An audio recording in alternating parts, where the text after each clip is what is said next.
Bismillahirrahmanirrahim. So today we are going to start the dashboard design principles.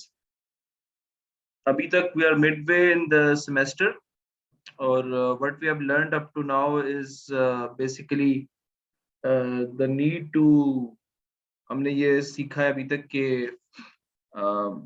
जब आप business intelligence का कोई काम करते हैं तो आपको primarily you must have a problem to solve. पहली बात तो ये है। और अब बीआई इतनी ज़्यादा हो चुकी है कि जितनी ज़्यादा आपकी डोमेन्स हैं वो हर डोमेन के अंदर बीआई के क्या-क्या प्रॉब्लम्स हैं वो अब तकरीबन सबको पता चल चुके हैं। सही है, तो एक तरह से बहुत सारी चीज़ें आपको पता यानी चल सकती हैं ऑनलाइन गूगल करने से। लेकिन प्रॉब्लम ये है कि every every company has its own data. सही है, और that's why you have to start a separate process. आप कोई चीज़ स्टैंडर्डाइज़ नहीं कर सकते कि यही चीज़ चाहिए होगी, यही चीज़ होगा। We can only follow the practices जो कि आइडियल हैं, ठीक है? तो अभी हमने रैंगलिंग को अच्छी तरह सीख लिया है, हमने पावर बीआई पे थोड़ा हाथ साफ कर लिया है, हमने गूगल डेटा स्टूडियो को भी देखा है, आप लोगों ने कुछ हाथ-पैर चला लिए हैं। Now it is the right time कि आपको प्रिंसिपल्स बता दिए जाएँ। ताकि आप अपने जब प्रोजेक्ट की तरफ जाएँगे तो you must be able to design the ideal thing, ठीक है?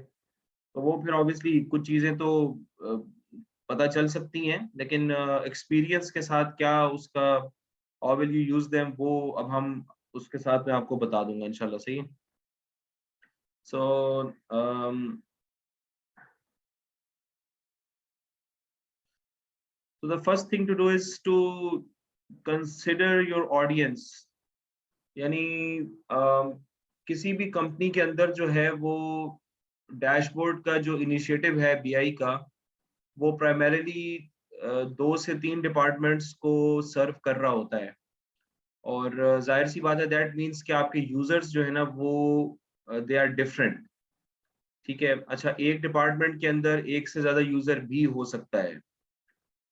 जैसे सेल्स डिपार्टमेंट में एक सेल्स का बिज़नेस मैनेजर हो सकता है और दूसरा सेल्स का एग्ज़ीक्यूटिव हो सकता है।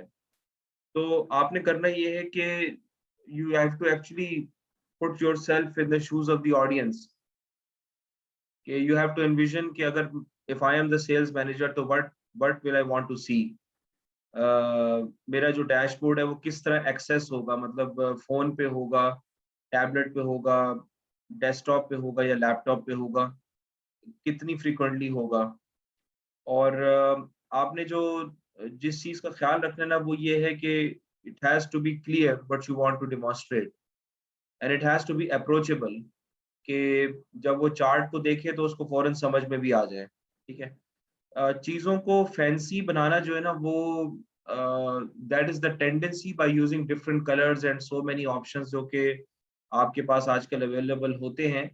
लेकिन ह्यूमन कंप्यूटर कंप्यूटर इंटरेक्शन की जो गाइडलाइंस हैं, उसके अंदर ये simplistic designs are more preferred as compare to fancy designs. ठीक है, फैंसी डिज़ाइंस भी ज़रूरी होते हैं but in very particular situations, जब आपको कोई यानी बहुत ही कोई इम्पोर्टेंट किस्म की कोई प्रेज़ेंटेशन किसी वन टाइम देनी है, तो उसमें शायद आप थोड़ा-सा फ्लावरी सा टच दे सकते हैं। लेकिन if you are talking about the fact कि I'm going to give regularly dashboard presentations or I'm going to make regular dashboards, या मेरे जो यूजर्स हैं वो रेगुलरली मेरे इन हाउस डैशबोर्ड्स देखेंगे, तो जाहिर सी बात है एक डैशबोर्ड को आप एक ही दफा बनाएंगे, बार बार तो नहीं बनाएंगे ना। तो एक ही दफा बनाने में आपको अच्छी खासी मेहनत करनी पड़ेगी और उसमें फिर आपको डिटरमिन करना पड़ेगा। तो अगर इन हाउस चीजें दिखा रहे हैं तो in most cases none of them have to be very fancy, क्योंकि जो एग्जेक्टिव्स होते हैं उनका माइंडसेट ये होता है कि they already know many things जो कि आपके डैशबोर्ड के ऊपर होंगी। In all probability they will know many things और सम ऑफ द थिंग्स जो कि ऑलरेडी हैं। वो आपको बड़ी स्पेसिफिक सी रिक्वायरमेंट बता देंगे, यार मुझे ये चीज़ देखनी है बस। आपके रिबन चार्ट्स और आपके लाइन चार्ट्स वो सारे साइड पे चले जाएँगे और आप एक छोटा-सा सिंपल सा डैशबोर्ड बना देंगे जो एग्ज़ेक्टिव जो है ना वो फ्रॉम टाइम टू टाइम जो है ना वो मॉनिटर करता रहेगा। ठीक है? ये चक्कर है सारा, ठीक है? So there should be no need for the user to perform more calculations. तो मतलब ऐसा ना हो कि यूजर के अच्छा यार ये भी नहीं आपने दिखाया, वो भी नहीं दिखाया, ये भी नहीं दिखाया, अगर मैं इस तरह कैलकुलेट कर लूं तो ये तो बहुत ही एक दैट मीन्स कि आपने अपना होमवर्क सही तरह नहीं किया। ठीक है, सो ये चीज आपको थोड़ा सा देखनी पड़ेगी कि यूजर के माइंडसेट को अच्छी तरह समझें, प्रॉब्लम को अच्छी तरह समझें। पहले अभी तक मैंने ये स्ट्रेस किया था कि आप प्रॉब्लम को समझें, अब हम इस बात पे स्ट्रेस कर रहे हैं कि आप यूजर को भी समझें। ठीक है, कि उस वो प्रॉब्लम को सॉल्व करने के लिए क्या क्या चीजें देखना चाहेगा। ठीक है, किस डेटा को वो, what is the data that the user will be looking for, यानी उसको कौन सा डेटा जो है वो देखना है, ये चीज आपको पहले से पता होनी चाहिए। और ये चीज फिर आपको ऑफिशियली इंटरव्यूज वगैरह में पता चलती है। ये you can't do like this के you see some samples from online, यानी ऑनलाइन केस स्टडी से आपने कुछ सैंपल्स ले लिए और उस केस स्टडी को आपने रेप्लिकेट कर दिया या उस तरह की चीज बना के आपने दिखा दी, तो इस तरह का काम आप नहीं कर सकते। ठीक है, it is going to be something which is probably very different. ठीक है, तो यू हैव टू अंडरस्टैंड कि किस यूजर को किस वक्त कौन सी चीज देखनी है, वो कैसे उसको देखेगा। और आप खुद भी एनविजन करें, क्योंकि चार्ट्स की जो पावर है वो आपके हाथ में है। अगर आपको यूजर का माइंडसेट पता चल गया है तो आप ये खुद अपने आप को पूछें कि what is the information that is help the user to understand the his business और हर business in a better way. ठीक है, फॉर एग्जाम्पल अगर इसमें ये चीज आती है कि अगर आपके पास दो वैल्यूज हैं जो रिलेटिव वैल्यूज हैं, ठीक है, तो आप एक रेशियो ऐड कर दें उनकी प्रोपोर्शन को दिखाने के लिए, रादर देन कि उनको अलग अलग दिखाएं। तो फॉर एग्जांपल आप सेल्स की कुछ रेशियोज कंप्यूट कर सकते हैं, रिटर्न ऑन इन्वेस्टमेंट से रिलेटेड कुछ रेशियोज कंप्यूट कर सकते हैं जो स्टैंडर्ड रेशियोज हैं। इसके बजाय कि आप 3-4 केपीआईज अलग अलग दिखाएं, आप एक ही केपीआई दिखा दें जिसमें वो एक रेशियो के अंदर वो सारे आ जाएं और वो सारी बात एकदम से क्लियर हो जाए। ठीक है, और यूजर को बेसिकली आप ये भी बताते हैं कि पिछले टाइम पीरियड में क्या हुआ था। दैट इज वेरी इंपॉर्टेंट कि जब आप बता रहे हैं कि इस महीने इतनी सेल हुई है, तो आपको ये भी बताना चाहिए कि पिछले महीने जो है ना वो क्या हुआ था। ठीक है, ये चीज है। तो फॉर एग्जांपल इस चीज में आप देखें कि दिस इज अ डैशबोर्ड, ये सारी एग्जांपल मैंने ऑब्वियसली ऑनलाइन से उठाई हैं। अब यहाँ पर आप देखें कि इट इज टेलिंग यू कि नंबर ऑफ सेल्स आपकी 115 हुई हैं and you are down by 4%।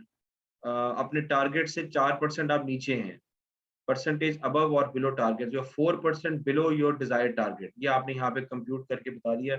इसके लिए आपको एक you will have to create a measure, calculated measure create करना पड़ेगा यूजिंग द डैक्स क्वेरीज। ठीक है, जो कि पावर बीआई के अंदर आती है। डैक्स और टेब्लू के अंदर भी उसकी अपनी लैंग्वेज है, you can also call that DAX. और comparison to previous time period में यू आर अप बाय 5%। ठीक है, लेकिन अपने टारगेट के हिसाब से you are still 4% below that. ठीक है, और the same goes for the revenue. Revenue में तो आप बल्कि पिछले महीने के हिसाब से आप और नीचे चले गए हैं और टारगेट से आप 9% कम है, which is not very high. और प्रॉफिट में भी 1% 11% का डिफरेंस है। और ये रेड उन्होंने इसलिए किया हुआ है क्योंकि these are not good indicators.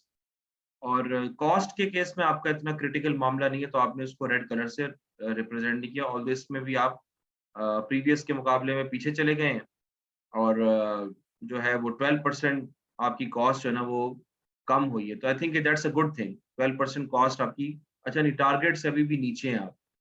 तो प्रॉब्ली ये कॉस्ट की इंटरप्रिटेशन क्या है, ये जो है वो उसको पता चलेगा। अब ये बेसिकली सेल्स केपीआई का है। तो आप इसमें देखें कि यानी ये 4 चीजें उन्होंने सरे फहरिस्त दिखाई हुई हैं और ये जो कलर्स हैं ये आपकी अटेंशन को ग्रैब करेंगे। ये आपका सेल्स रेवेन्यू चल रहा है, दिस एन एरिया चार्ट जो कि ट्रेंड्स दिखाने के लिए इस्तेमाल होता है। और यहाँ पर आपके पास up by cross sell, churn, accumulated revenue, incremental sales और cost breakdown. So this could be relevant for some like sales business manager, या फिर सेल्स एग्जेक्टिव भी आप कह सकते हैं, जो कि ये चीजें एक क्वार्टर के ऊपर जो है ना वो एनविजन करेगा, देखेगा। तो अक्यूमुलेटेड रेवेन्यू आप इन कैटेगरीज के हिसाब से यू कैन सी के क्या हो रहा है। ये मैंने आपको ये चार्ट बना के दिखाया था पावर पीआई में। और परसेंटेज ऑफ रेवेन्यू कितना है ये आप कंप्यूट कर सकते हैं थ्रू अ कैलकुलेटेड मेजर। और टोटल रेट और रेवेन्यू, ये कैलकुलेटेड मेजर्स हैं जो कि आप कंप्यूट कर सकते हैं यूजिंग टैक्स क्वेरीज। तो अब जो भी मैनेजर होगा उसके लिए ये चीज आपकी बेसिकली सर फहरिस्त आ रही है। ठीक है, मतलब these are the more important things जो कि उस मैनेजर को पर्टिकुलरली चाहिए होंगी, ठीक है। तो वी मस्ट एनविजन। तो अब इस चार्ट से हमें पता ये चला कि आपको यूजर्स के बारे में पता होना चाहिए कि यूजर्स की क्या चाहत है, यूजर्स क्या देखना चाहेंगे डैशबोर्ड के ऊपर, और उसको आप नोट डाउन करें, उसके हिसाब से फिर आप वर्क करेंगे तो वो चीज रेलेवेंट होगी। Otherwise you will just be displaying information जो कि टिपिकली लोगों को ऑलरेडी मालूम होती है, ठीक है। तो एग्जेक्टिव्स को डैशबोर्ड दिखाने के लिए, डैशबोर्ड बनाने के लिए आपको वो कुछ अपनी बेसिक रिक्वायरमेंट देंगे। अगर आप उनको कुछ एक्स्ट्रा दिखाना चाह रहे हैं तो you have to bring in something extremely concrete. ऐरी गैरी चीजें आप नहीं दिखा सकते कि इस प्रोडक्ट की इतनी कैटेगरी है, इस प्रोडक्ट की इतनी सेल है, इस कैटेगरी का इतना ट्रेंड चल रहा है। तो you have to bring in something like anomaly detection हो गई, फ्रॉड हो गया, कोई बहुत ही अबनॉर्मल किस्म का पैटर्न हो गया, या बहुत ही कोई जबरदस्त किस्म का पैटर्न हो गया which exist over a certain time period, वो आप उनके लिए चीज को इंटरेस्ट करेगी, जिससे वो अपनी स्ट्रेटेजी वगैरह को चेंज कर सकते हैं, ठीक है? उसके अलावा वी हैव सीन के पेजेस तो हम क्रिएट कर सकते हैं। तो बात यही है कि don't try to place all the information in one place. तो आपको पता होना चाहिए कि आपकी ऑडियंस कौन है, it is link to the previous point, and you must be very precise. यानी एक बंदे के लिए भी अगर उसको 10 चीजें चाहिए तो आप उसको कॉन्क्रीटली 5 चीजें डैशबोर्ड पे दिखा दें जो उसके लिए ज्यादा फायदेमंद है। हर चीज को, हर बंदे के लिए हर चीज को दिखाने की कोशिश ना करें, ठीक है। So never create one size fits all dashboards and don't cram all the information to the same page. ये हमारी टेंडेंसी होती है, जैसे हमने देखा था कि भाई मैप्स भी वहीं आ रहे हैं, चार्ट्स भी वहीं आ रहे हैं, केपीआईज भी उसी पेज पर आ रही हैं, तो वो मतलब इतना ज्यादा वो अच्छा ट्रेंड नहीं है। तो think about your audience as a group of individuals who have different needs. तो every audience has its own needs, और हर एक का मिजाज आपको समझना पड़ेगा कि what do they want to see। अच्छा, इसमें ये भी पॉइंट आता है कि when you go to a company, अगर आपको कोई जॉब वगैरह मिलती है किसी कंपनी के अंदर, ठीक है, तो अ, जब आप जाएंगे वहां पे तो होगा ये कि ऑलरेडी वहां पे डैशबोर्ड्स वगैरह बने होंगे, ठीक है। ऑलरेडी जो है ना लोग वो डैशबोर्डिंग कर रहे होंगे, ऑलरेडी डैशबोर्ड्स बने होंगे। तो ऑब्वियसली ये जो चीजें आप सारी पढ़ रहे हैं, आपके चाहत होगी कि मैं अपना काम जाके करूं, बट आप ये कर नहीं पाएंगे। ऑलरेडी किसी ने बना के रखा होगा, तो you have to bring in the change slowly slowly. ऐसा नहीं होगा कि एकदम से जो है ना वो क्या कहते हैं, आपने जाके गन्स ब्लेजिंग जो है ना जाके आपने कहा कि भी ये भी कर ले वो भी कर ले। हाँ, अगर ऐसा है कि आप एक कंपनी में गए हैं और कंपनी में डैशबोर्डिंग का कोई इनिशिएटिव लाइन नहीं है, या उन्होंने कोई नया बीआई टूल परचेज करने का फैसला किया है, देन ऑब्वियसली जो भी उन्होंने काम किया है वो सारा का सारा नए सिस्टम पे पोर्ट करना पड़ेगा। Then that is the time to bring a change. और ये हो सकता है कि आप पहले जाएं, आप 5-6 महीने वहां जाके एडजस्ट करें, उसके बाद फिर then you start giving recommendations कि इस पूरे सिस्टम को इम्प्रूव किस तरह किया जा सकता है। फिर आप एक इंटरनली एक रिकमेंडेशन प्रपोज करेंगे, उसका एक डॉक्यूमेंट बनाएंगे 3-4 पेज का, और फिर वो चीज ऊपर से अप्रूव होगी। उसके बाद फिर आप देखेंगे कि भाई ये सारे जो डैशबोर्ड्स हैं इनको मजीद किस तरह बेहतर बनाया जा सकता है। That will be the way. ऐसा नहीं होगा कि आप जाएंगे और आप जाके एकदम से आपको बहुत ही होल हार्टेड फैसिलिटी मिल जाएगी कि हाँ भाई जो मर्जी करना है करो, हमारा पूरा सिस्टम खड़ा करो, ठीक है। तो पहले आपको थोड़ा सा जाके कंपनी के अंदर इन रोड्स बनाने पड़ेंगे, उसके बाद फिर you will have the power to create, to change things or to do new things। ठीक है, अभी तो हम ये देख रहे हैं कि भाई डैशबोर्ड कैसे बनाना है, लेकिन आप जाएंगे तो डैशबोर्ड तो ऑलरेडी बने हुए हैं। बहुत सारी कंपनीज पिछले 15 सालों से 20 सालों से बीआई कर रहे हैं, वेयर हाउसिंग कर रहे हैं, उनके लिए कोई नई चीज थोड़ी होगी। वो आपको हायर करेंगे फॉर अ स्पेसिफिक पर्पज। तो maybe you will not be even working on the dashboards, you will be working on like as an analyst, जो कि इंटरेक्ट करता है टेक्निकल टीम के साथ, मैनेजमेंट के साथ, एग्जेक्टिव्स के साथ, रिक्वायरमेंट्स गैदर करता है। तो मे बी आपको इस तरह की जॉब मिले।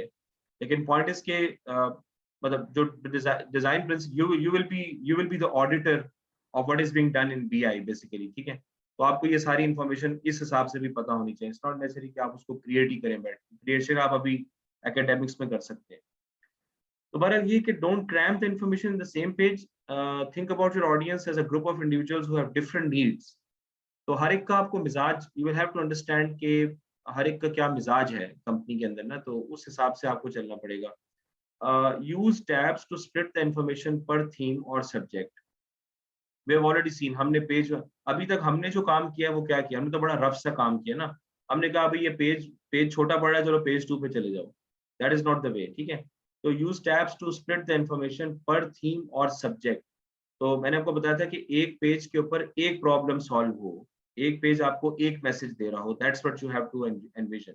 हो सकता है कि एक प्रॉब्लम सॉल्व करने के लिए आपको 4 पेजेस दिखाने पड़े और वो 4 पेजेस एक ही बंदे के लिए हो, ये भी मुमकिन है, ठीक है। लेकिन ये कि there must be a homogeneity between the different pages, यानी वो स्टोरी लाइन उसकी बननी चाहिए, और वो चीज़ ज़रा कदरे मुश्किल है, वो इतना आसान नहीं है, ठीक है।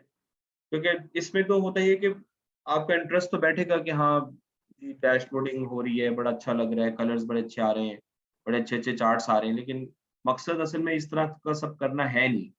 मकसद ये है कि आपके यूज़र को क्या चाहिए और आप स्टोरी किस तरह क्रिएट करते हैं, ठीक है। तो उसके लिए tabs is one of the feature जो कि आप यूज़ कर सकते हैं। हमने we have been already doing that, ठीक है। Making it easier for users to find the information. अब अगर आप इस तरह का डैशबोर्ड बना देते हैं कि वो कलरफुल तो अच्छा लग रहा है, इंटरैक्टिव भी लग रहा है, लेकिन it gets very difficult to read things from that. आपको you are not able to find कि भाई तुम्हें क्या चाहिए, मतलब मुझे जो चाहिए था मुझे नजर ही नहीं आ रहा है, यहाँ पे कहाँ पर है। और उसको जो है ना वो बहुत सारे टैब्स देखने पड़ रहे हैं, बार बार टैब्स पे क्लिक करना पड़ रहा है, मुख्तलिफ फिल्टर्स अप्लाई करके देखना पड़ रहा है। ये भी बेवकूफ़ी है कि भाई आपने यूजर को डैशबोर्ड दे दिया, अब उसको एक चीज जानने के लिए उसको हमेशा फिल्टर लगाना पड़ रहा है, ठीक है। ये भी बहुत बड़ी हमाकत है, क्योंकि वो तो सारा एफर्ट तो यूजर को ही करना पड़ेगा ना फिर। अब एक बंदा मोबाइल के ऊपर अपना डैशबोर्ड इस्तेमाल कर रहा है, तो वो तो मोबाइल के ऊपर डैशबोर्ड इस्तेमाल कर रहा है, तो वो तो भाई उसके पास क्या टाइम होगा कि वो मोबाइल पे बैठ के 2-2 3-3 फ़िल्टर्स लगाए और अपने डैशबोर्ड के रिजल्ट्स देखे। तो आपको ऑलरेडी एनविज़न करना चाहिए उस चीज़ को, ठीक है। तो फ़िल्टर्स हो गए, सिलेक्टर्स हो गए, ड्रिल डाउन लिस्ट हो गई, ये मतलब ये चीज़ जो है ना, ये खास किस्म के डैशबोर्ड में आती है। ये हर बंदे के लिए नहीं होती। हमारे पास 4 किस्म के डैशबोर्ड्स होते हैं जो अभी हम देखेंगे। तो ये फ़िल्टर्स और सिलेक्टर्स और ड्रिल डाउन, ये this is not for like executives, and this might not be even true for business managers और मैनेजर्स, कि उनके पास इस चीज़ का टाइम नहीं है कि जब भी वो डैशबोर्ड रिफ्रेश हो तो फ़िल्टर्स लगा के देखें बार-बार कि क्या हो रहा है, क्या नहीं हो रहा। हद है चलो आप एक फ़िल्टर लगा दें, ठीक है? तो ये ज़रा मुश्किल काम है कि जैसे फॉर एग्ज़ाम्पल मार्केटिंग वालों का कोई डैशबोर्ड है, तो आप उसको अ, मुख्तलिफ सेक्शंस में, जैसे ट्विटर के एनालिसिस का आप एक पेज बना सकते हैं, फेसबुक के एनालिसिस का आप एक दूसरा पेज बना सकते हैं, क्योंकि उनके लिए आपको चाहिए होगा। इसी तरह you can also break up the pages across product analysis, blog analysis, terms of use etcetera etcetera. तो ये वेबसाइट एनालिसिस इन चीज़ों पे तोड़ी जा सकती है कि यूज़र का बिहेवियर जो है वो 2-3 हिस्सों में तोड़ा जा सकता है। तो ये चीज़ आपको थोड़ा-सा इसको देखना होगा कि पेजेस कितने बनाने हैं, how many pages you have to create and why you are creating them, और हर पेज के ऊपर क्या मैसेज आप दे रहे हैं। तो that's what you have to basically envision, ठीक है। So instead of using different tabs, filters, selectors, and read-down list and making the user endlessly click around, it's better to create one simple dashboard for each job position. तो हर बंदे के लिए आप एक अलग dashboard बना दें, जिसमें obviously you can have different pages. अब फॉर एग्जांपल ये सेल्स मैनेजर के लिए एक डैशबोर्ड है, ठीक है। सेल्स मैनेजर के वो देख रहा है कि YTD sales versus last year, ये वो देख रहा है कि अभी आप कहाँ पर खड़े हैं, net sales versus last year के हिसाब से भी वो बता रहा है। और net sales versus last year, uh, ये भी उसी तरह की चीज़ है, this is probably some other variable. Product inventory आ गई, अभी इन्वेंट्री कहाँ पे खड़ी हुई है, वीकली सेल्स आ गई, परचेजेस बाय रीजन आ गई, और परफॉर्मेंस वर्सेस कोटा आ गया कि केविन, लिंडा, एंड्रयू का कोटा कहाँ पर था और उनकी परफॉर्मेंस कहाँ पर है, ठीक है। तो ये चीज़ इस हिसाब से कि एक पेज के ऊपर जो उसको बेसिक इन्फॉर्मेशन चाहिए वो उसने बड़े अच्छे सिंपल तरीके से प्रेजेंट कर दी। That's what you need to understand, ठीक है। अच्छा, ये जो डैशबोर्ड है ये वेंचर कैपिटलिस्ट का है। वेंचर कैपिटलिस्ट वो लोग होते हैं जो बेसिकली जिनके पास पैसे होते हैं, तो वो बिजनेसेस में इन्वेस्ट करते हैं, ठीक है। कि मतलब they start businesses by giving them like millions of dollars, $2 million, $3 million, और फिर वो देखना चाहते हैं कि भाई हमारा प्रोडक्ट जो है how well it is doing, ठीक है। तो नंबर ऑफ विजिट्स कितनी हो गई, और home down time response time कितना है मेरी वेबसाइट का, टिकट्स में सॉल्व करने में किसने कितने टिकट सॉल्व किए हैं, विजिट्स कितनी हो गई ब्लॉग की, ट्विटर पे क्या ट्रेंड चल रहा है, जीमेल पे क्या चल रहा है, और ये भी this is something else, whether हो गया, बीबीसी लेटेस्ट न्यूज़ क्या आ रही हैं। तो वेंचर कैपिटलिस्ट को बेसिकली एक चीज़ नहीं देखनी, क्योंकि वो पूरे बिज़नेस का सिनेरियो चाहता है, तो वो एक, आप समझ लें वो भी एक हाई लेवल एग्ज़ेक्युटिव है, सुपर एग्ज़ेक्युटिव है, ठीक है? तो वो भी बेसिकली ये सारी चीज़ें इकट्ठे ही देखना चाह रहा है, although this is probably too much information, लेकिन उसको ये चीज़ें चाहिए एक ही जगह के ऊपर कि वो उसको रेगुलरली देख सके कि क्या हुआ, रियल टाइम में मॉनिटर कर सके। तो ये चीज़ अब वेंचर कैपिटलिस्ट के, it is very different from a sales dashboard, जो इस तरह का typically this is one of the pages of the sales dashboard जो कि बनता है। और इस केस में जो है ना वो आपका बेसिकली जो है ना वो this is like for the VCs, ठीक है? ये जो है ये भी दिस कुड बी, चले आप बताएं ये किसके लिए होगा?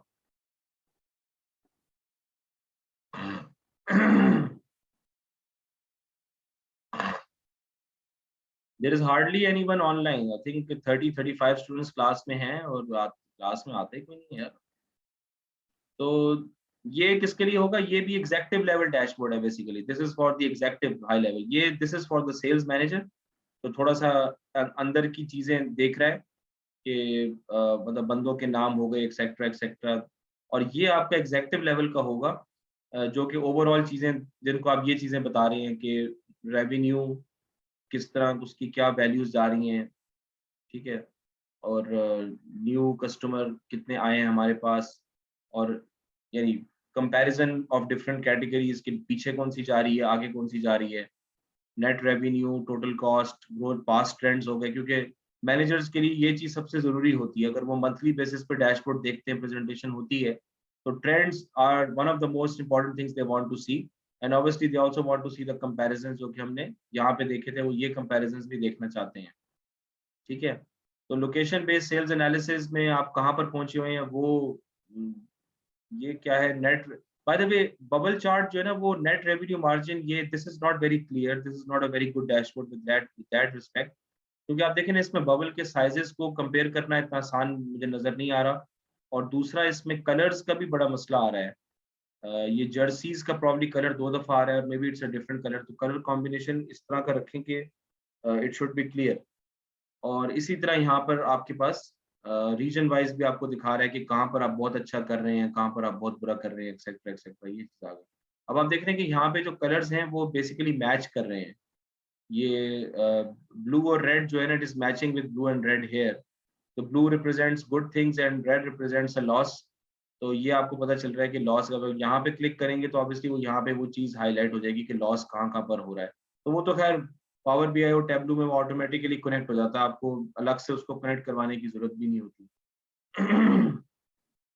तो ये एग्जेक्टिव लेवल है। एग्जेक्टिव लेवल ज्योग्राफिकल एनालिसिस देखेंगे, इस तरह के ट्रेंड्स देखेंगे, जहाँ पे लॉस हो रहा है वो देखेंगे, और ये फिगर्स बेसिकली वो ये फिगर्स देखना चाहेंगे। ये चीज़ शायद इतनी एग्जेक्टिव्स के लिए बबल चार्ट में भी, ये वाला बबल चार्ट जो है ना वो इतना अच्छे तरह से रिप्रेजेंट नहीं किया हुआ। It seems a bit difficult to understand कि कौन सी कैटेगरी अच्छी कर रही है, कौन सी बुरी कर रही है।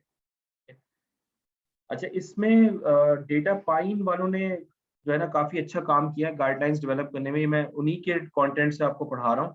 तो इन्होंने ना बेसिकली केपीआई की एग्जांपल्स वगैरह दी हैं कि केपीआईज आपने कौन-कौन से सिलेक्ट करने हैं, ठीक है? तो ये उसका लिंक है, आप इसको एक्सप्लोर कर सकते हैं। ये चीज़ हम प्रोजेक्ट में इंशाल्लाह ताला इस्तेमाल करेंगे। KPIs will help you to shape the direction of your dashboards, as these metrics will display visual representations of relevant insights based on specific areas of business. So you know now what's a KPI, right? और KPI जो हमने ये सारे देखे हैं, ये सारे आपके ये जो revenue growth, AOV, acquisition growth, new customers कितने आ गए, और इसके लिए VC के लिए जो है ना फॉर एग्जांपल ये कितने विजिट्स हो गए, ये सारे उसके लिए KPIs हैं। तो इन लोगों ने ना KPIs की एक अच्छी खासी बड़ी लिस्ट बनाई है। तो वो हम उससे भी गाइडेंस ले सकते हैं, लेकिन again you do have to look at your business कि आपके बिजनेस की क्या रिक्वायरमेंट्स है, आपके बिजनेस को क्या चाहिए, वो चीज़ तो खैर होती है।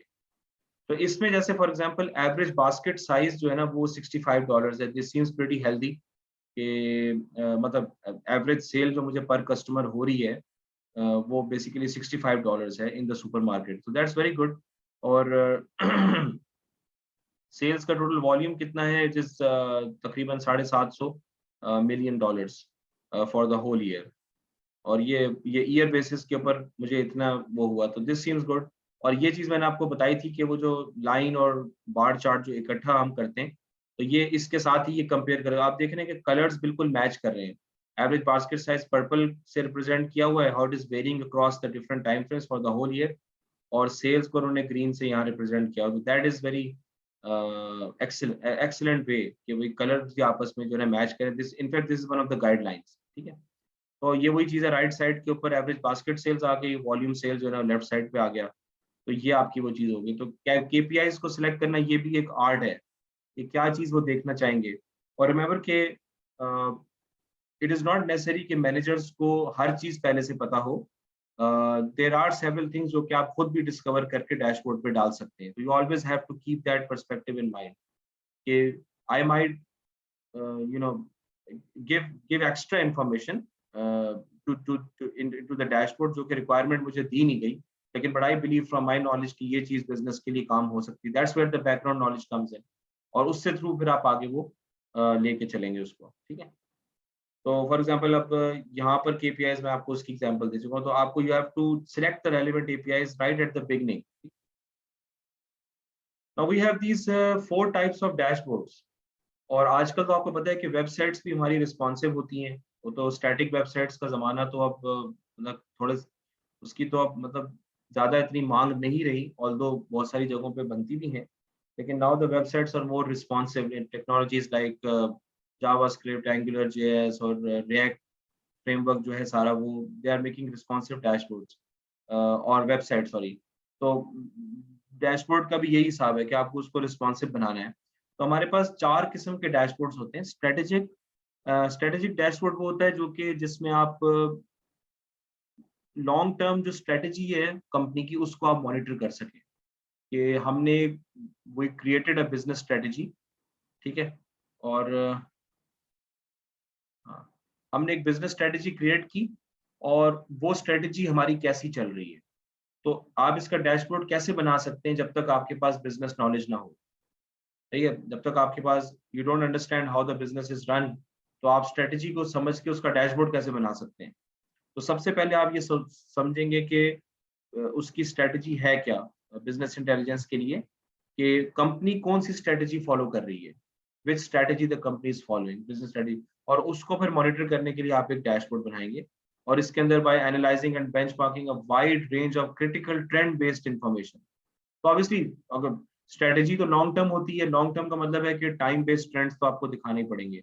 तो उसका जो this is an example of a strategic dashboard. तो इसके अंदर आपको this is sort of confusing. अब इसके अंदर उन्होंने 8 बेसिकली डब्बे बनाए हुए हैं, ठीक है। एक आपका रेवेन्यू का बॉक्स है, एक्चुअल रेवेन्यू, टारगेट रेवेन्यू, और you are way above the actual revenue, the target revenue, तो आपकी अचीवमेंट जो है ना वो 118%। एक तो ये बॉक्स है, लेकिन it is not been highlighted that much properly. Probably यहाँ पे हम कलर्स थोड़े से बेहतर इस्तेमाल कर सकते हैं, ठीक है। कंपेयर टू प्रीवियस ईयर, आपकी जो सेल्स हैं, रेवेन्यू एंड कस्टमर ओवरव्यू, ये यहाँ पे अब देखिए ना, यहाँ पे लिखा ही नहीं है कि ये क्या रिप्रेजेंट कर रहा है। अच्छा, ये बेसिकली रेवेन्यू ही रिप्रेजेंट कर रहा है। तो ये रेवेन्यू का पूरा बॉक्स हो गया ये वाला, और ये वाला पूरा जो है एवरेज रेवेन्यू पर कस्टमर का बॉक्स हो गया। प्रॉब्लम मुझे तो ये लग रहा है यहाँ पे। तो ये जो कंफ्यूजन है ना, ये चीजें ये कंफ्यूजन नहीं होनी चाहिए इसके डैशबोर्ड के ऊपर ना, ये प्रॉब्लम है हमारा। तो ये पूरा जो है ना रेवेन्यू का बॉक्स है, और ये प्रोबेबली ये दो ये उसके हैं। अच्छा नहीं, वो रेवेन्यू का बॉक्स नहीं है, मैं सॉरी, ये तो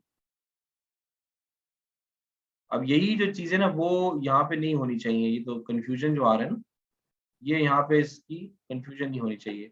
इट सीम्स के रेवेन्यू जो है वो ये है, ठीक है। एवरेज रेवेन्यू पर कस्टमर ये है, this is a separate KPI, this is a separate KPI. और नंबर ऑफ न्यू कस्टमर्स, ये नंबर ऑफ न्यू कस्टमर्स का बॉक्स है। तो ये इस हिसाब से थोड़ी सी कंफ्यूजन है, आप देख रहे हैं। तो बहरहाल ये आपका स्ट्रेटेजिक डैशबोर्ड है। तो स्ट्रेटेजी में हम क्या देख रहे हैं कि जी अभी तक टारगेट अचीवमेंट कितना हो गया है, और हम हर 3 महीने में स्ट्रेटजी को एनालाइज कर रहे हैं। ये भी हमें पता चल गया कि we are analysing the strategy after every 3 years 3 months, ठीक है। तो अच्छा, कंपेयर टू प्रीवियस ईयर, तो हाँ, इस साल गुजरा और प्रीवियस ईयर के अंदर जो है ना वो आप देख रहे हैं कि मेरा रेवेन्यू जो है ना उनके मुकाबले में इस साल बहुत अच्छा जा रहा है इस वक़्त। तो मैं क्लियरली पता चल गया कि पूरे साल के एनालिसिस पे कि पहले 3 महीने में तो we are winning out on the new strategy, ठीक है। नंबर ऑफ न्यू कस्टमर्स में जो है वो टारगेट अचीवमेंट जो है ना वो क्वेश्चन मार्क बता रहा है, वो एक्सक्लेमेशन मार्क है, तो इतना नहीं हो सका। और आप ये देख रहे हैं कि वो इतना इसलिए नहीं हो सका कि जनवरी और फरवरी में हमारे पास नंबर ऑफ कस्टमर्स कम आए। तो बेहतरीन तरीके से वो आपकी स्ट्रेटजी को एनालाइज करके बता रहा है, ठीक है। अच्छा, एवरेज रेवेन्यू पर कस्टमर, ये आपका जो है ना वो टारगेट से काफी करीब है, 104% अचीवमेंट हुआ है। और कंपेयर टू प्रीवियस ईयर ये रेवेन्यू के बेस के ऊपर तो आप बिल्कुल सही चल रहे हैं, ठीक है। लेकिन नए कस्टमर्स एक्वायर करने में तो नहीं है, तो आपके पुराने कस्टमर्स ही आपको ज्यादा रेवेन्यू दे रहे हैं इस साल, ठीक है। तो कस्टमर एक्विजिशन कॉस्ट जो कितनी आई है, टारगेट जितना था उससे कम में आपने अचीव कर लिया, तो देयरफॉर दिस इज ओके। ये आपने पैसे कम लगाए हैं, तो ये आपके लिए अच्छी बात है, ठीक है। This this seems okay for you. और CAC versus customer lifetime value, अब ये देखें, ये चीजें नहीं आपको समझनी होगी। कस्टमर लाइफ टाइम वैल्यू किस तरह निकालते हैं, कस्टमर एक्विजिशन कॉस्ट किस तरह निकालते हैं, ये स्टैंडर्ड चीजें हैं जो डैशबोर्ड पे डाली जाती हैं, ठीक है। और ये देखें उसने किस तरह से बताया हुआ है कि जो आपका सीएसी वर्सेस सीएलवी, ठीक है, वो सीएसी को आप, CLV is basically 10 times the CAV, ठीक है, द सीएसी। तो ये उनका आपस में उन्होंने रिलेशनशिप बताया। अब ये पता नहीं उन्होंने ये एरो किस तरह से बताया, मे बी ये किसी डैशबोर्डिंग के अंदर हो। तो बहरहाल this could be a separate image जो कि आपने इस पे चिपका दिया हो, ये भी हो सकता है। तो बहरहाल कहने का मकसद ये कि इससे मुझे अपनी पूरी स्ट्रेटजी का जो है ना वो मुझे समझ में आ रहा है कि मेरी स्ट्रेटजी थी उसका पिछले साल के मुकाबले में इन 3 महीनों तक जो है ना वो क्या हिसाब किताब चल रहा है। तो बहुत अच्छा ये एनालिसिस उन्होंने किया हुआ है। मेरे नज़रिए में उन्होंने बहुत अच्छा एनालिसिस किया हुआ है। अच्छा, अब जो दूसरा डैशबोर्ड है that is the operational dashboard. तो ऑपरेशंस का तो आपको पता ही है, वो तो डे टू डे बिजनेस होता है, डे टू डे उसके काम वाम चल रहे होते हैं। तो monitor, measure and manage processes और operations within a short और मोर इमीडिएट टाइम स्केल। तो डेली बेसिस पे आप कह लें तो ऑपरेशनल की जो एग्जांपल है वो ये वाली है।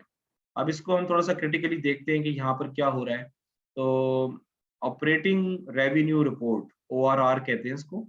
तो ये आपकी ऑपरेटिंग रेवेन्यू रिपोर्ट है। This is a very heavy dashboard. I don't know कि इतना हैवी आपको बनाना चाहिए कि नहीं बनाना चाहिए। बहरहाल this is everything combined in one dashboard. तो ये आपके पास डिफरेंट रीजन्स हैं। फिलहाल हम एशिया पैसिफिक के रीजन हम देख रहे हैं। एशिया पैसिफिक के रीजन के अंदर जो है ना वो ऑपरेशन लेवल के ऊपर क्या क्या चीजें आ रही हैं। आप you are analysing the data for 5 years।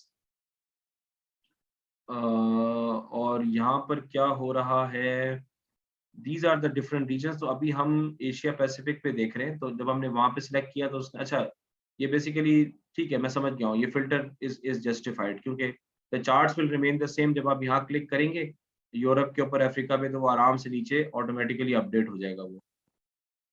Expense का ट्रेंड क्या चल रहा है वो आप देख रहे हैं कि एक्सपेंसेस हमारे थोड़े से बढ़ रहे हैं एशिया पैसिफिक के। और यहाँ से तो एक्सपेंस बढ़ते नजर आ रहे हैं, लेकिन फिगर से ये जाहिर नहीं हो रहा। फिगर से तो कमी नजर आ रही है। It seems strange. I think ये एवरेज होगा फिर। This might be the average expense trend, not the general one. ठीक है, एवरेज के अंदर भी इट सीम्स के थोड़ा सा जा रहा है, ऊपर जा रहा है। बहरहाल इसका कुछ और भी, may be this is not, हाँ मे बी ये बीच में कुछ बढ़ गया हो। बहरहाल ये आपका एक्सपेंस ट्रेंड है। तो एक्सपेंस वर्सेस रेवेन्यू बाय ओ बाय, और ये क्या है, this is basically the trend which is on, seems to be a straight line basically। तो एक्सपेंसेस आपके ये ब्लू कलर में है, लाइट ब्लू में, और डार्क ब्लू में आपके रेवेन्यूज हैं। तो दैट्स एन एक्सीलेंट कंपैरिजन कि आपको ये पता चल रहा है कि ओवर द इयर्स आप देख रहे हैं कि आपके जो बेसिकली ऑपरेटिंग एक्सपेंसेस होते हैं ना, ऑपरेटिंग रेवेन्यू रिपोर्ट है, तो operating expenses are what you want to minimise with respect to the revenue, ठीक है। तो ये आपके बेसिकली आप देख रहे हैं तो आप ये देख रहे हैं कि दिस ईयर 2019 में इसके इर्द गिर्द जो रेवेन्यू का जो बॉक्स है वो बढ़ गया है, लेकिन 2018 में और बढ़ गया था। तो 18 में हमारी परफॉर्मेंस काफ़ी अच्छी थी कि हमारा रेवेन्यू अच्छा खासा था विद रिस्पेक्ट टू एक्सपेंसेस, और यहाँ पर जो है ना वो मेरा एक्सपेंसेस बढ़ गए हैं 2019 में, और पिछले तीनों सालों में जो है ना वो इतना मैंने कोई खास डिफरेंस नहीं था। तो it's sort of a loss based situation. ये आपका बेस्ट टाइम था 2018, और यहाँ पे फिर आपका ग्राफ नीचे जाना शुरू हो गया है। ठीक है, तो ये थोड़ा सा एक वरीसम बात है जो कि ट्रेंड उनको यहाँ पे नजर आ सकता है। लेकिन this dashboard is very complicated, this is not a simple dashboard. तो इस ये डैशबोर्ड इतना आसान इसको पढ़ना नहीं है। एक्सपेंसेस बाय रीजन, तो इसके अंदर कमोडिटीज 90% और कॉर्पोरेट 95%, और these might mean also something else, CY and PY। पता है किसी को इसका क्या मतलब है? करंट ईयर और प्रीवियस ईयर। ठीक है, तो करंट ईयर और प्रीवियस ईयर के हिसाब से मैंने आपको बताया था कि एरिया चार्ट्स में आप ये चीज देख सकते हैं। तो अब ठीक है, मतलब प्रीवियस करंट ईयर जो है ना थोड़ा सा नीचे ही जा रहा है सेल्स वर्सेस एक्सपेंस का। इट सीम्स कि यहाँ पे देखें बड़ी कंफ्यूजन है, यहाँ पे कुछ ग्रे भी लग रहा है मुझे, कुछ ग्रे एरिया भी नजर आ रहा है। तो this is not very clear कि what does it actually mean. Operational effectiveness by department, तो टेक्नोलॉजी, रिटेल और ऑयल एंड गैस और माइनिंग, ये चारों आपके ऑपरेशनल इफेक्टिवनेस में पीछे जा रहे हैं, और telecom, health care, energy, banking में वो आगे जा रहे हैं। ठीक है, और ये बेसिकली ट्रेंड्स जा रहे हैं कि कॉर्पोरेट और इक्विटी में जो है ना वो ट्रेंड आपका नीचे गया है अलोंग दीज केपीआईज। तो इसका मतलब ये है कि ऑपरेशनल जो डैशबोर्ड है वो काफी, इवन सेल्स के लिए भी, it might require you to have 2 or 3 pages rather than putting everything on the single dashboard। तो ये बेसिकली आपके वो ट्रेंड चार्ट्स हैं, या आप ट्रेंड ट्रेंड इंडिकेटर्स क्रिएट कर सकते हैं, या आपको बेसिकली मेजर्स क्रिएट करने पड़ेंगे, जैसे मैंने आपको बताया है। ये आपका वो एक कोरिलेशन हीट मैप टाइप की चीज है कि आपको पता चल जाएगा कि कौन सा किस वक्त ज्यादा था, कौन सा किस वक्त कम था। तो इससे आपको अच्छा खासा अंदाजा हो जाएगा कि आपके ऑपरेशन एक्सपेंसेस कब बढ़े, किस किस डिपार्टमेंट के बढ़े, और उसको ऑप्टिमाइज कैसे करना है। 45% increase in funding to the Grameen Bank, 45% increase to help to fund employment in rural areas, और 60% increase in funding to fund clean and initiative। तो फंडिंग तो ये खूब दे रहे हैं, तो लेकिन इनका जहाँ पे लॉस हो रहा है वो हमें पता चल गया। ठीक है, so this is an operational report, और दिस, क्योंकि ये उन लोगों के लिए जो कि रोजाना की चीजें देख रहे होते हैं, तो that's why it's a bit complicated, it's not generalised, it is very specific, and therefore it is very complicated. तो इस चीज को बनाने के लिए ऑब्वियसली ये आपके वो स्पार्क लाइंस हैं। स्पार्क लाइंस के अंदर कोई एक्सेस वगैरह नहीं होता, बस वो दिखा रहा होता है कि ट्रेंड्स क्या चल रहे हैं। That's called a spark line. ठीक है, तो आई होप कि दिस इज क्लियर।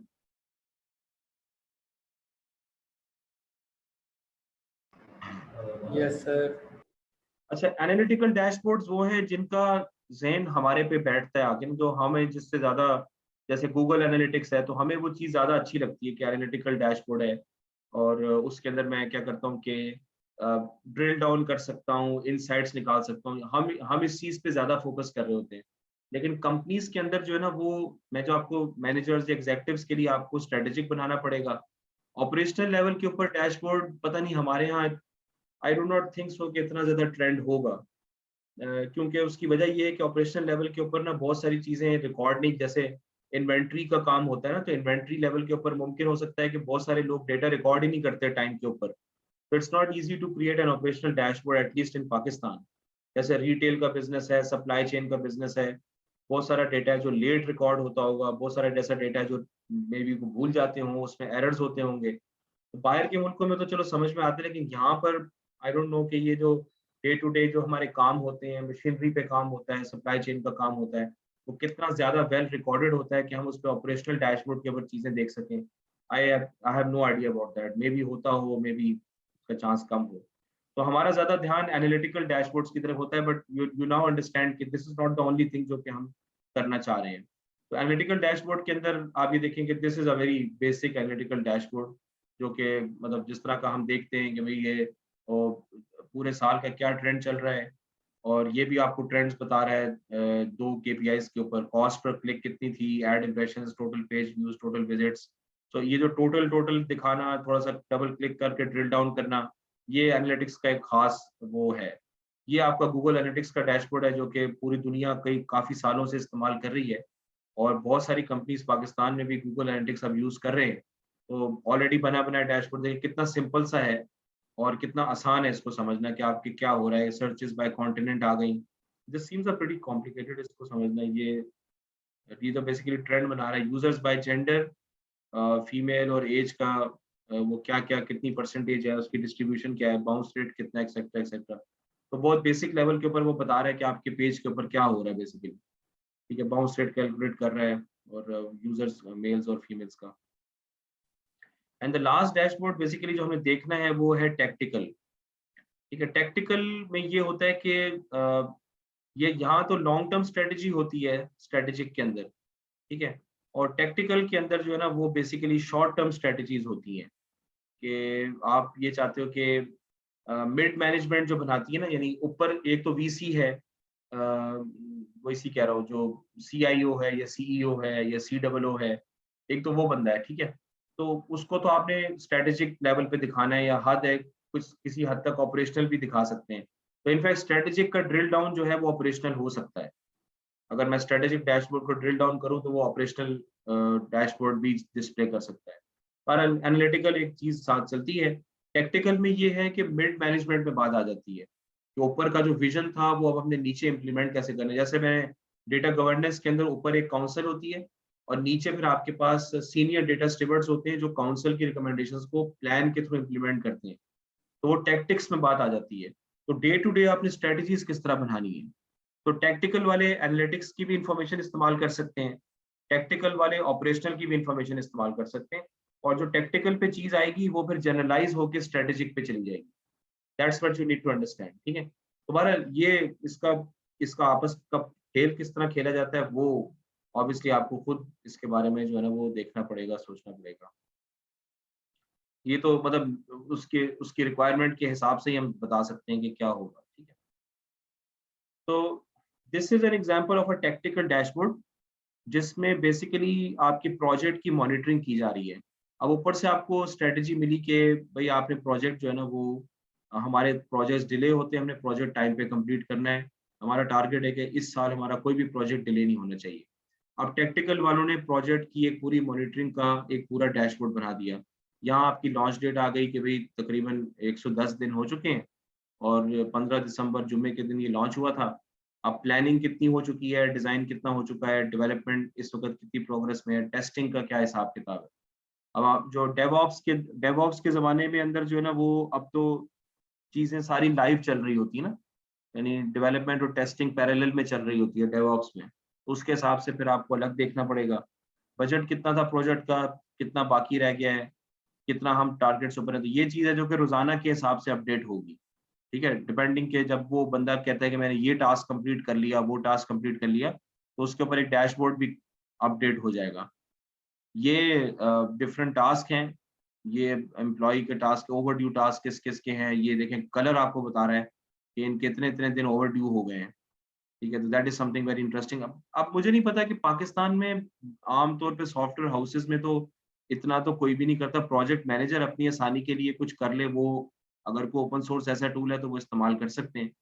लेकिन project manager they can use tools like Asana है, और 2-3 और भी टूल्स हैं, जीरा है, जो किस तरह की आपको फैसिलिटीज़ प्रोवाइड करता है। डेफिनिटली वो अपने डैशबोर्ड्स वगैरह भी प्रोवाइड करते होंगे। तो इनफैक्ट प्रोजेक्ट मैनेजर के लिए तो ये बनाना इंतहाई ज़रूरी है।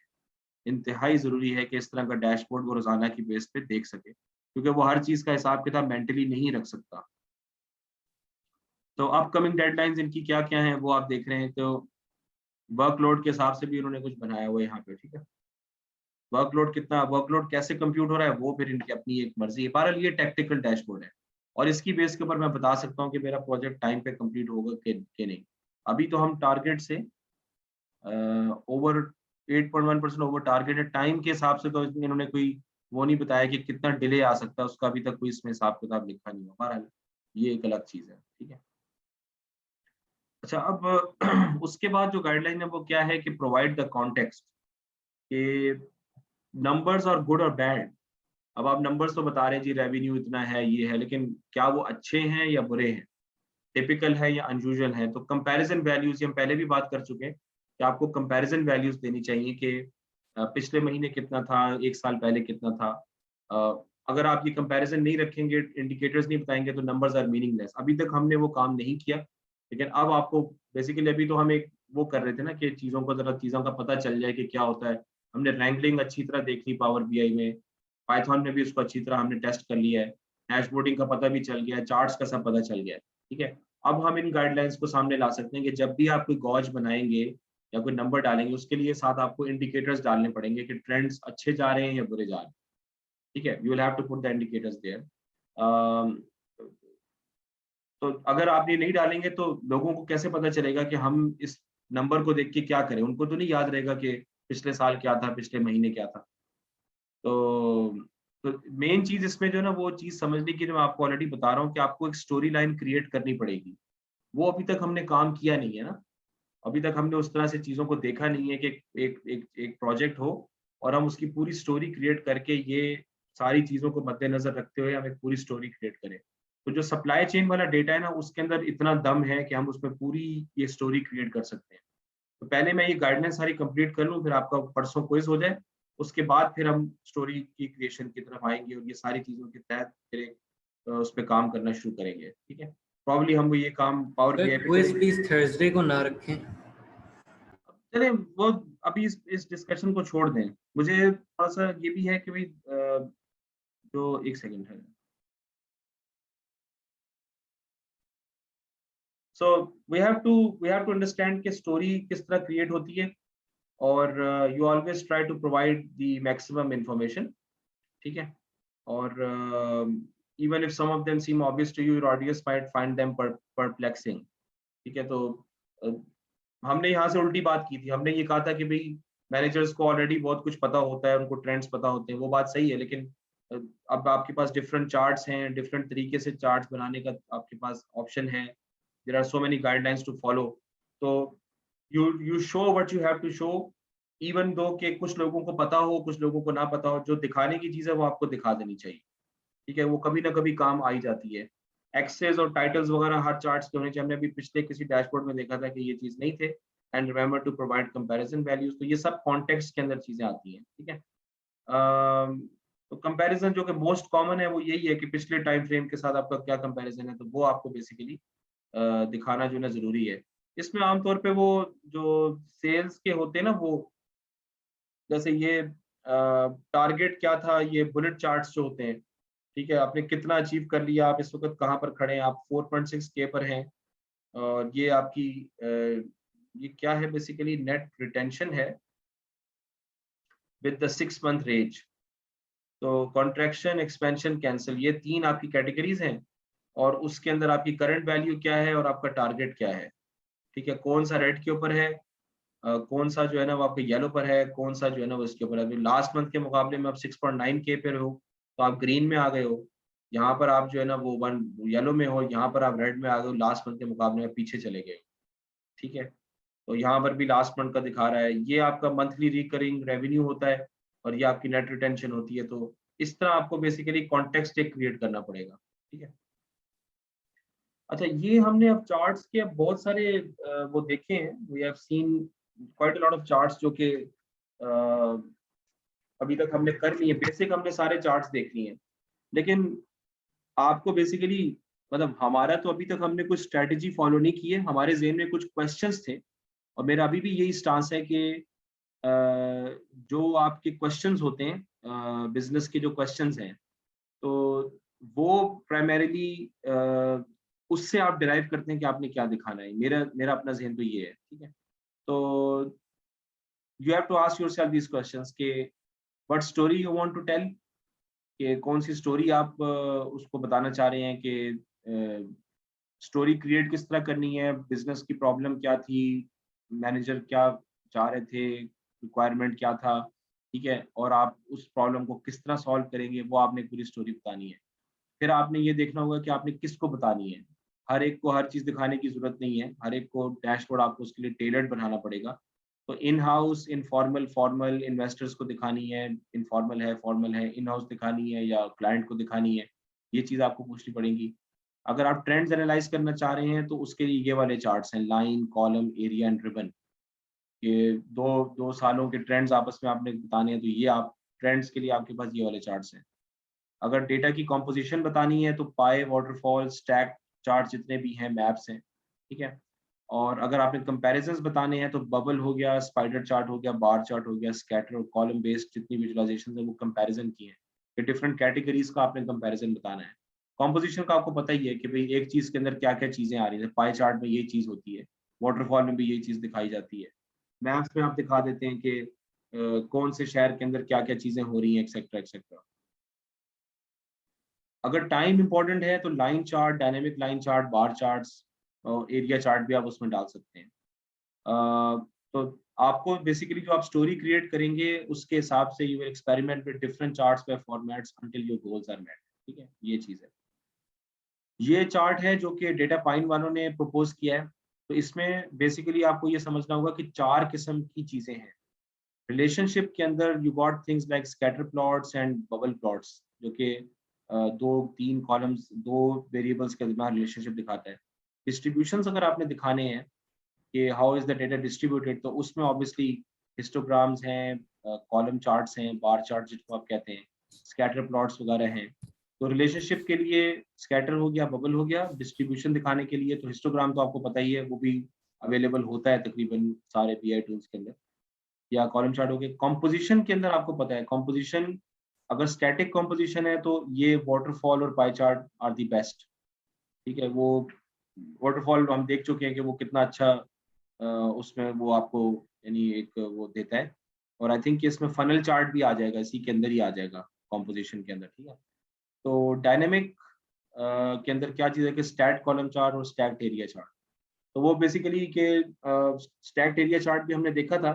तो उसकी जो जिस चीज़ का भी आप बनाते हैं तो उसकी क्या कॉम्पोजिशन है with respect to the time, वो आप उसमें दिखा सकते हैं कि उनकी दोनों की कॉम्पोजिशन टाइम के हिसाब से कितना वेरी कर रही है।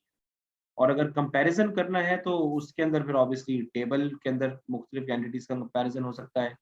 स्पाइडर चार्ट है, बार चार्ट है, जिसमें आमतौर पे बार चार्ट यूज करते हैं या कॉलम चार्ट यूज करते हैं। और अगर टाइम के हिसाब से शो करना है तो लाइन चार्ट हो गया, कॉलम चार्ट हो गया और एरिया चार्ट हो गया। जी माज बोलिए। सर ये डायनामिक कंपोजिशन की जहाँ तक बात है तो वहाँ पे जो स्लाइडर्स हमारे पास होते हैं पावर बीआई में उसको यूज़ करके तो हम पाई चार्ट्स या किसी भी तरह के उसको भी हम डायनामिक मतलब बना सकते हैं। हाँ, वो तो बिल्कुल स्लाइडर जो उन्होंने पावर बीआई में हमने देखा था वो तो ऑब्वियसली वो तो बहुत अच्छा टूल है टाइम के हिसाब से चीजों को। वो भी बिल्कुल वो रिस्पॉन्सिव हो जाता है उसमें। तो मेन चीज समझने की ये है कि जितने भी चार्ट्स हैं वो इन 4 कैटेगरीज के अंदर आप उसको कर सकते हैं कि आपने किस तरीके से उसको शो करें। लेकिन आपको इन चारों के बारे में हमेशा सोचने की जरूरत नहीं है। आपको बेसिकली ये देखना ये है कि अ, इसको हमेशा सोचने की जरूरत नहीं है। आपको देखना ये है कि जो प्रॉब्लम है, जो बंदा है जिसके लिए आपने बनाना है वो क्या चाह रहा है। That's what you have to see basically. That's the more important. Ji sir. ये हो गया। और उसके अलावा हाँ, अभी हमने वैसे कुछ जैसे हमने वो देखा था, फनल चार्ट भी देखा था। तो फनल चार्ट किस कैटेगरी में आएगा? फनल चार्ट में क्या था कि वो with respect to the previous category वो डेमोन्स्ट्रेट कर रहा था। इस तरह का जो फनल चार्ट बन रहा था, तो वो बेसिकली ये बताता है कि ये आपकी हाईएस्ट, जिसमें आपका सबसे ज्यादा टारगेट मीट कर रहा है, जो अपॉर्चुनिटी सबसे ज्यादा इस लेवल के ऊपर है, उसके बाद इस लेवल के ऊपर है, उसके बाद इस लेवल के ऊपर है और सबसे आखिर में इस कैटेगरी के लिए है। तो ये किस में आएगा, ये चीज बता सकते हैं? डिस्ट्रीब्यूशन में इंक्लूड किया जा सकता है। नहीं, ये डिस्ट्रीब्यूशन तो नहीं है क्योंकि ये डिफरेंट कैटेगरीज हैं, C1, C2, C3। तो ये तो कंपैरिजन आ रहा है एक किस्म का ना। ये तो डिफरेंट कैटेगरीज की फनल वो बताता है कि जी हर जी। कैटेगरी की अपॉर्चुनिटी क्या है। तो ये मल्टीपल आइटम्स के कंपैरिजन में मेरे ख्याल में ये चीज आ जाएगी। ठीक है। तो ये इस तरह अब आपको पता होना चाहिए कि क्या बहरहाल लाइन चार्ट्स, ये थोड़ा सा इसको देख लेते हैं। Display patterns of change across a continuum, ये तो हमें ऑलरेडी पता है, ठीक है। अगर आप compare items in the same category, तो प्रोडक्ट कैटेगरी है उसके अंदर डिफरेंट प्रोडक्ट्स हैं, तो वो आप बार चार्ट कर लें। पाई चार्ट्स के बारे में मैंने आपको पहले भी बताया था कि they are not the perfect choice, क्योंकि वो उसके स्लाइसेस के साइज को समझना वो हर एक के बस की बात नहीं है। और अगर आप पाई चार्ट का साइज छोटा करेंगे तो वो बहुत ही समझना उसको मुश्किल हो जाता है, तो this is not recommended. Spark lines के अंदर मैं आपको बता चुका हूँ कि उसके अंदर कोई स्केल नहीं होता, लेकिन फिर भी ट्रेंड दिखाने के लिए वो अच्छी चीज़ है। These are the sparklines जो कि आप क्रिएट कर सकते हैं, स्पार्क लाइंस भी। तो ये बेसिकली बता रहा है कि ये मुख्तलिफ आपके पास कैटेगरीज हैं, ठीक है। और ये मुख्तलिफ कैटेगरीज जो है ना, इनका क्या क्या वो है, ये इन मुख्तलिफ कैटेगरीज का वो मैं कहना ये बता रहा हूँ कि आपस में कैसे कंपेयर करी। तो इसमें आप देख सकते हैं कि सबसे तो जो गड़बड़ चीज़ चल रही है वो इस कैटेगरी की चल रही है, इसकी रेडवुड की, इस जगह की चल रही है। फॉर एग्जांपल ये सारी जगह हैं, और सबसे अच्छी जो जा रही हैं वो प्रोबेबली ये दोनों जा रही हैं, और ये भी सही जा रही है, ये थोड़ा-सा स्टेबल जा रही है। तो बस आप ट्रेंड को देख के बता रहे हैं, आप कोई एनालाइज़ नहीं कर रहे, उसको ड्रिल डाउन नहीं कर रहे, तो उसको हम स्पार्क लाइन कहते हैं। स्कैटर प्लॉट भी जो है ना वो इतना ज़्यादा वो रिकमेंड नहीं कर रहे हैं। They lack precision and clarity, और हमने स्कैटर प्लॉट में देखा था कि इसमें स्कैटर प्लॉट बनाना तो थोड़ा-सा है भी मुश्किल काम, क्योंकि इसमें आपको 3 वेरिएबल इस्तेमाल करने पड़ते हैं, ठीक है? तो मतलब उसको थोड़ा-सा इतना ज़्यादा स्कैटर का उस वक़्त समझ में आती है जब प्रोबब्ली ट्रेंड अच्छा हो ना। हमने अभी तक जितने स्कैटर प्लॉट्स बनाए हैं उसके अंदर बहुत ज़्यादा डेटा तो खैर नहीं था। अब हम खैर वो सप्लाई चेन वाले में बना के देखेंगे कि क्या तरतीब बनती है। Will see how that happens. Still they can be used as an interactive presentation for knowledgeable users. अगर आप बनाना चाहते हैं, कुछ चीज़ दिखा सकते हैं तो बना दें।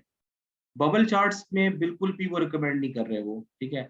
दे require too much mental effort from the users even when it comes to reading simple information in context, क्योंकि उसमें तो लाजमी 3 चीज़ें आपके पास होती हैं, और बाज़ औक़ात बबल के साइज़ेस पे आप कोई भी चीज़ ज़्यादा आसानी से डिसाइफर नहीं कर सकते। So therefore bubble chart is absolutely not recommended. Choose your layout carefully, ठीक है।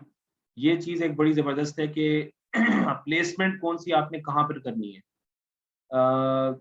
Users should find it easy to get the information they need, ठीक है। तो अगर आपका लेआउट इतना अच्छा नहीं होगा तो यूजर्स को सोचने की जरूरत पड़ेगी, और ये ह्यूमन कंप्यूटर इंटरेक्शन के सारे असूल हैं। अगर आपने डॉक्टर शकील के साथ भी कोर्सेज पढ़े हैं तो ये वही चीजें यहाँ पर कमोबेश रेप्लिकेट हो रही हैं, ठीक है। कि it should be very easy to grasp the point कि भी तुम मुझसे क्या बात करना चाह रहे हो, इसके बजाय कि वो स्लाइडर यूज करे, फिल्टर्स लगाना शुरू कर दे। स्लाइडर तो खैर कर सकता है, लेकिन उसको फिल्टर लगाने की जरूरत पड़े, बार बार वो क्लिक करे, ड्रॉप डाउन करे, तो ये चीज इतनी अच्छी नहीं होगी, या उसको ये नहीं पता कि कौन सी चीज कहाँ पे रखी हुई है। तो जनरल रूल क्या है कि की information should be displayed first at the top of the screen upper left hand corner, और जो लोग हैं वो ज्यादातर इसी चीज को पहले देखते हैं। Start with the bigger picture, कि पहले आप ऊपर की कहानी बताएं, फिर आहिस्ता आहिस्ता ड्रिल डाउन लेकर आए इसको। The major trend should be visible at a glance, ये उसकी जो डिजाइन आपका ट्रेंड है। After this revealing first overview, पहले पेज के ऊपर आप रिवील करवाएं चीजों को, then you can proceed with more detail charts. तो पहले चार्ट के ऊपर ही आप एकदम से वो ड्रिल डाउन और फिल्टर लगा दें, तो वो चीज पहले पेज के ऊपर इतना ज्यादा वो नहीं होगी। आप बेसिकली पहले रेवेन्यू इंडिकेटर्स बता सकते हैं, और ज्योग्राफिकल आप कोई मैप पहले पेज पे दिखा सकते हैं, ठीक है, कि भाई किस किस रीजन में आपकी सेल ज्यादा आ रही है, किस किस रीजन में कम आ रही है, ये चीज आप कर सकते हैं। Remember to group the charts by theme with the comparable metrics placed next to each other. तो थीम तो खैर कलर कलर की थीम हो सकती है, या बैकग्राउंड की थीम हो सकती है, ठीक है। और मैट्रिक्स जो है ना वो कंपेरेबल मैट्रिक्स, यानी टाइम के हिसाब से आपको कंपेयर करना है। तो this way the users don't have to change their mental gears while looking at the dashboard, ठीक है। For example jumping from sales data to marketing data and then again to sales data. तो ये इस अगर आप पहले sales का दिखा रहे हैं तो सब कुछ पहले सेल्स का दिखा दें, फिर मार्केटिंग के ऊपर जाएं। वो जो अलग अलग यूजर्स की आइडेंटिफिकेशन की भी हम बात कर चुके हैं, ये उसी से रिलेटेड है। अब देखिए इस केस में क्या हो रहा है कि यहाँ पर उन्होंने क्या किया है कि यहाँ पर सबसे पहली चीज मुझे क्या नजर आ रही है, ऑब्वियसली, हालांकि डैशबोर्ड इतना क्लियर नहीं है, लेकिन obviously I can see these कि कौन सी चीज कितना कंप्लीट हो चुकी है। ठीक है, फिर मुझे जो चीज नजर आ रही है वो ये है, तो मुझे मेरे लिए ज्यादा क्लैरिटी है। ये चीजें तो मुझे बिल्कुल भी दिखाई नहीं दे रही सही तरीके से। और उसके बाद आखिर में मुझे ये चीज सही नजर आ रही है कि ये चीज समथिंग, तो इसमें उन्होंने शेडो वगैरह डाला हुआ है, तो shadow does help with that perspective. तो इस तरह मतलब हमें ये चीज ना लर्निंग बाय डूइंग करके देखना पड़ेगा। ये मतलब सिखाई नहीं जा सकती, हम बना सकते हैं, दिखा सकते हैं, लेकिन ये इस पे एक्सपर्टीज आपकी उसी वक्त आएगी जब आप इसको जितना कर सकेंगे वो करेंगे। अब ये देखें, ये मतलब फेसबुक के ऊपर इस वक्त क्या हो रहा है, गूगल एनालिटिक्स पे क्या हो रहा है, गूगल एडवर्ड्स पे क्या हो रहा है, मेल चिम पे क्या हो रहा है। ठीक है, that seems pretty simple to understand कि लेआउट इसका अच्छा है।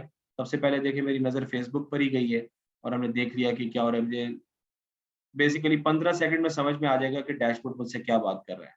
तो दैट सीम्स प्रीटी गुड। इसमें फिर ये कि प्रायोरिटाइज द सिंप्लिसिटी। अब आपके पास आजकल ऑप्शंस बहुत सारे आ गए हैं, tempting to use them all at once, लेकिन try to use them sparingly. Frames हो गए, बैकग्राउंड्स हो गए, इफेक्ट्स हो गए, ग्रिड लाइंस हो गए। अगर कोई रीजन बनता है तो अप्लाई कर लें, वरना उनको अप्लाई करने की जरूरत नहीं है। फॉन्ट साइज और कलर के ऊपर आप फोकस करें और उसको कंसिस्टेंट रखें।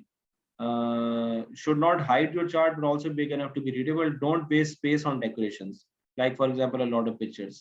Applying shadows can be quite an effect as the highlights.